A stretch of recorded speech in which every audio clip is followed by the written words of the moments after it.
IAEA से अगर Iran भविष्य में कोई संबंध नहीं रखेगा तो फिर ईरान के परमाणु कार्यक्रम को लेकर जानकारी कैसे मिलेगी।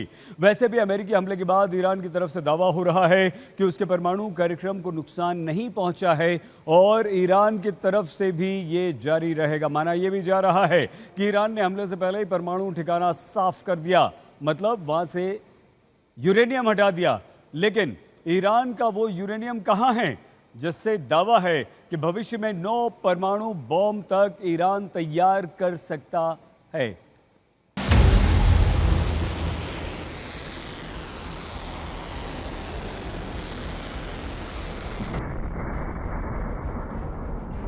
रविवार को अमेरिका की तरफ से ईरान के सबसे बड़े परमाणु ठिकाने फोर्डो को पूरी तरह से तबाह करने का दावा दुनिया भर ने सुना।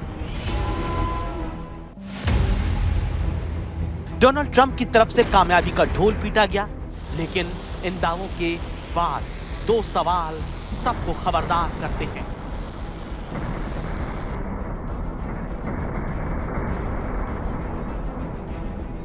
पहला सवाल ये कि अमेरिकी हमले में ईरान के परमाणु ठिकानों को कितना नुकसान पहुंचा, और दूसरा ये कि क्या ईरान ने अमेरिकी हमले से पहले ही परमाणु ठिकाना साफ कर दिया था। अगर ऐसा है तो फिर ईरान का यूरेनियम कहां है, उसने उसे कहां छिपा रखा है। क्या डोनाल्ड ट्रंप अपनी आदत के मुताबिक अमेरिका की कामयाबी को ज्यादा बढ़ा चढ़ा कर तो नहीं बता रहे। तो ट्रंप दावा करते हैं कि वो अपने मिशन में कामयाब हो गए, लेकिन सवाल यह कि फिर ईरान झुकने को तैयार क्यों नहीं। क्यों इजराइल को एक बार फिर फोर्डो न्यूक्लियर साइट पर हमला करना पड़ा, जबकि उसे तबाह करने का दावा अमेरिका की तरफ से बार बार किया गया।